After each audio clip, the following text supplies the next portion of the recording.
আকাশ ভাঙা বৃষ্টি আর পাহাড়ি ঢলের গ্রাসে মুহূর্তে বিলীন হয়েছে হাজারো কৃষকের স্বপ্ন।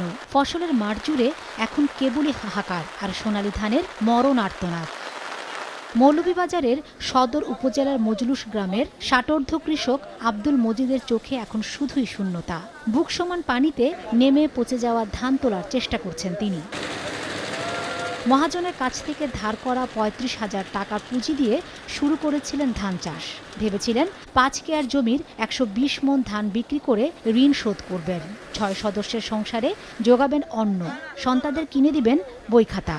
কিন্তু নিয়তির নিষ্ঠুর পরিহাসে সব আজ পানির নিচে। ক্ষেত তো আমরা গরিবুরা তো ক্ষেত করি, আপনার ঋণ বিন করি, হয়তো ৫ কেয়ার দেখা ক্ষেত করছি ৩৫,০০০ টাকা করছো, আল্লাহ দিয়া গেলে ১২০ মণ ধান আছে। খানিও চললো নে, কিছু বেশি আর ঋণও দিন দেওয়া গেল না। ও তো এখন পথ নাই, সব পানিয়ে নিচে গিয়ে ওনা খিলা চলবা দাঁড়িয়েছি আনছি নামদের দান টান ভাইমু বেশিয়া দিলে মরে বা দো খেতান করি তো সেও মনে করলো যে এখন গরিব যদি বাঁচে তে দিল পেলাইলো, খেত পানিয়ে খাই দিয়েছে বেটা, টেকা তোর পানিয়ে খাইছে না। 200-র বেশি সার্ভিস ও ফিচারে লেনদেনের সব বিকাশ অ্যাপে সম্ভব। শুধু আব্দুল মজিদই নয়, কালাইপুরা গ্রামের আকবর আলী, বিরইমাথ গ্রামের আব্দুল কাদির অথবা ঘরগাঁও গ্রামের আদ্দাস মিয়া, তাদের জীবনেও নেমে এসেছে অন্ধকারের ছায়া। বছরের একমাত্র ফসল বোরো ধান হারিয়ে দিশেহারা তারা। কত জায়গায় খরচ চললাম গরিবরা দেনা করিয়া ঘরে বাদে ধান ফাঁকতাইতো পারি আমি হঠাৎ গেছি মেল যদি আইকে ফসল করে তুললা ধান তুলিয়া অঙ্গুতে কষ্ট করে দেখলা আনি তুলিয়া তো খাইতাম কইতে অঙ্গুতে অন্য সমস্যা লাগেন গরিবরা মানুষ ও শেষ আমার কথা। খেত করছি সবই আমরা গরিবরা যারা আছি আমরা ঋণের উপরে 10 কেয়ার খেত করছি, করার মাঝে 3 কেয়ার জায়গা কাটছি, 7 কেয়ার রয়েছে অনকুর যে জায়গা আমরা খাটারাম মানুষও পাই না 5,000 6,000 টাকা কেয়ার জমির দান হলে কয় টাকার। নিজে কষ্ট করিয়া খেত করছিলাম, উড়তারে লইয়া বাচ্চা কাচ্চারে লইয়া অনেক টাকা ঋণ বিন করিয়াও করছি, লাখানি টাকা মতো সুদর টাকা মনে করছিলাম কিছু গৃহস্থিটা পাইলাই ঋণটাও মারি দিমু আর নিজেও বাচ্চা কাচ্চা লইয়া ঈদ করবো, তা তো হইল না।